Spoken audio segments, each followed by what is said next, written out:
I'm talking to you. Yes, you. Because I know that you started with discipline. You started with the planner, the vision board, you started really strong. And then probably something happened. A stressful week, family responsibilities, an emotional week. Something threw you off your game. And now your resolutions are flat. You feel distant from them. You want to do them, but there's something of the past at this point. Well, I'm a dietitian, and what you're going through is something that I've personally and professionally experienced. And in this video, I'm going to actually tell you 3 reasons as to why your New Year's resolutions are failing. Welcome back to Healthy Hypocrites. This is the podcast where we talk about the messy intersection between faith, science, and health, and also where we encourage vulnerability from healthcare workers like myself. I'm your host, Tumi, a follower of Christ, but also a lactation consultant and a dietitian, and I believe that wellness is not about perfection, but instead it's about intention, honesty, and grace. Before I share with you the 3 reasons as to why your New Year's resolutions are failing, I'm going to hold myself accountable and I'm going to talk about my New Year's resolutions. If you guys remember in the very first episode, we spoke about how to have successful New Year's resolutions. That was in the first Tuesday of 2026. And now we're here. Well, this time around, guys, here's the confession jar, and we only have one question inside of it. Okay, so let's see what that question is. Actually, I just said it. It is, how are your New Year's resolutions going? At the beginning of this year, I decided that I'm only going to set just 2 New Year's resolutions and no more than that. The first one was to improve my sugar levels and improve my fasting sugar because I have genes for diabetes and I started noticing signs that are scary. So on that front, I'd say I'm doing quite well. I'm packing lunches that have got more protein. Instead of fruit snacks, I'm packing vegetable snacks in my lunch. So in that part, I'm doing quite well. I'm proud of myself when it comes to that. The second goal I set, however, is that I set a goal that I want to achieve a body fat percentage of 20%. Probably I'm currently at like 30%-ish. So that's like a really big jump of 10%. What I didn't do is that I said I was going to go to a dietitian. Did I go see a dietitian? Nope, I didn't. So in that regard, I'm holding myself so accountable, but I actually did book a consultation, so I'll be doing that on Monday, right? So that's where I fall. But my question to you is, how would you answer that question? You know, if someone were to ask you, how are your New Year's resolutions going? Did you start off strong? Like, have the solid time where you were consistently exercising, where you were like journaling every day and, buying all the groceries that you needed to buy, and then slowly drift away when things got hectic, slowly drift away when you had a busy week at work, hectic deadlines, things that were holding you up to here, making you not breathe. In my personal capacity as a dietitian, I've seen it over and over again where clients start motivated, clear, and their vision is like straightforward. And then things happen, kids, deadlines, work stress, and they abandon their goals. And usually not because they don't care, but usually because there's something really deeper happening. And those are the 3 things that I'm going to touch into and talk about today. The truth is, most people do not fail because of laziness, but rather because there is a lack of structure that is holding them to that particular task, moving them to the goal.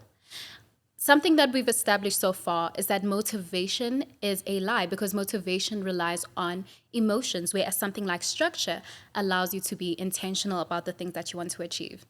I want to tell a personal story, something very interesting. So I have, like, every single week, I structure my week in such a way that I know exactly what exercise I'm doing each and every day. If I'm doing a class, it's a class and it's every Monday.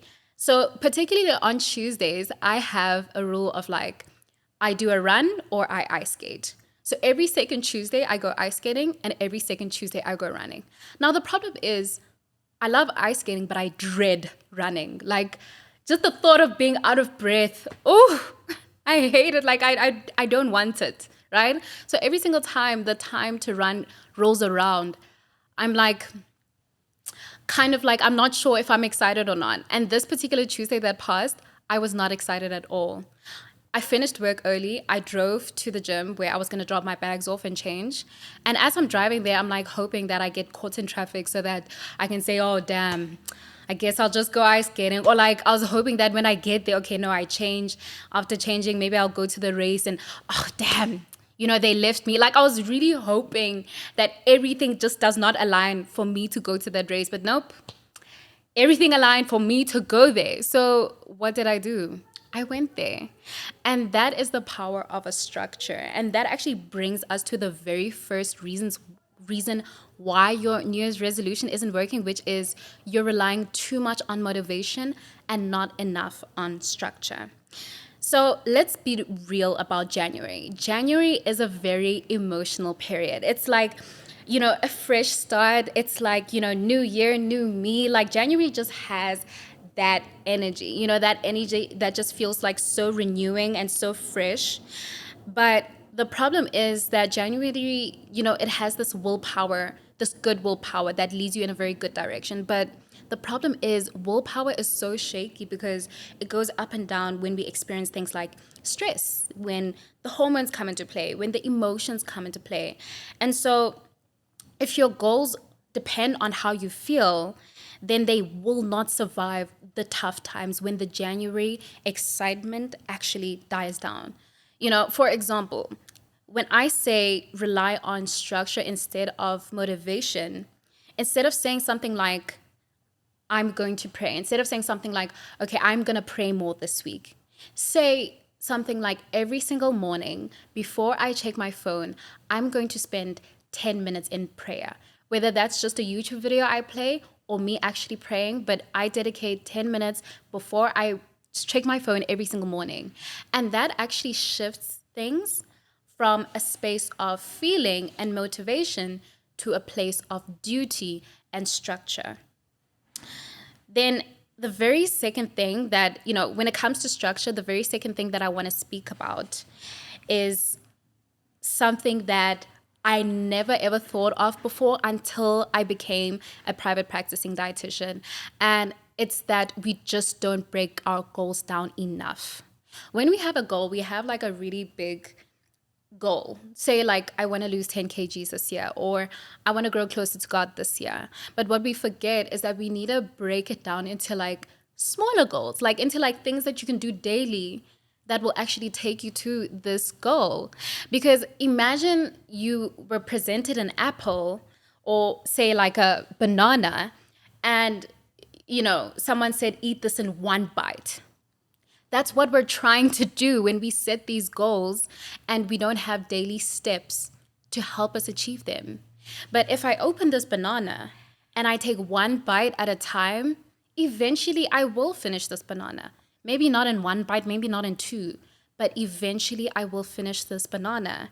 And that is the power in setting these daily goals. Because what happens sometimes, and this is what I see all the time, when my patients or when my clients focus on the goal so much instead of the steps that lead you to the goal, they end up quitting before they even see any results because the foundation and the daily steps are not there. And when they are there, the results end up being kind of like a byproduct. They automatically happen because the daily action is there. And the very last thing, and this is thing number 3, that really, this is a massive thing. And I think that this is something that most of us can relate to, is that perfectionism is killing your bounce back. I'm going to say that again. Perfectionism is killing your bounce back. When we try something new, right? We want to make sure that it's perfect. We want to make sure that it's good. We want to make sure that we're doing it till it's to its full extent. And that is the only way. And unfortunately, that way of thinking is flawed. When we hold ourselves to such a tight standard, the moment we're going to make a mistake, we end up feeling like it's messed up. Now we have to start over. Now I have to start on Monday again. How many times have you said that to yourself? And so we'll always be starting over if that's the case, because unfortunately, we're not perfect. We're human beings. We make mistakes. We binge eat. We go out with friends. We do things that are outside of the thing that we truly desire to achieve. And so if we can just the quicker that we actually come back to the thing, that's the more progress that we're going to make. And it's something that I stress so much with my patient. When they mess up or when they step out, I'm actually happy for them. Not because I'm a mean or evil dietitian, guys, please. I'm not that bad. I'm not like preying on their downfall, like definitely not. I say it's a good thing because now you know that you can come back. And the more you practice coming back to that goal, that is the more consistent that you're going to be. Studies actually show that when we when people set goals and, try to achieve things in a way that it allows for that flexibility for error, they tend to be more successful. And so I want us to practice this. Practice these 3 things in order to actually really achieve your New Year's resolutions this time around. The first thing being, choose when, where, and how you're going to do it. Be very specific about it. Don't say, I'm going to run this week. Say, Monday, Wednesday, and Friday at 6:30, I'm going to run for 20 minutes with my neighbor, Lizette. And that allows you to be specific and gives you a structure and holds you accountable.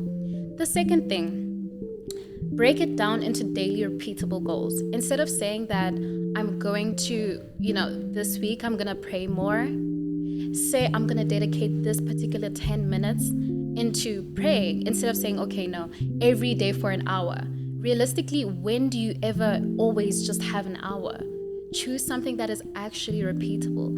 And the third thing is leave room for error. You're not perfect. No one is. I'm not. You're not. The most like the athlete that you admire and you think, wow, this person, they're not perfect either. Okay, so remember that, cherish that, honor that, and use that in your approach. You've been listening to Healthy Hypocrites. Again, I'm your host, Tumi, and I want you to remember that wellness is not about perfection, but it's about intention, honesty, and grace. And until next time, remember that you do not need to be perfect to be at peace. And I will see you next week, Tuesday at 6. Bye.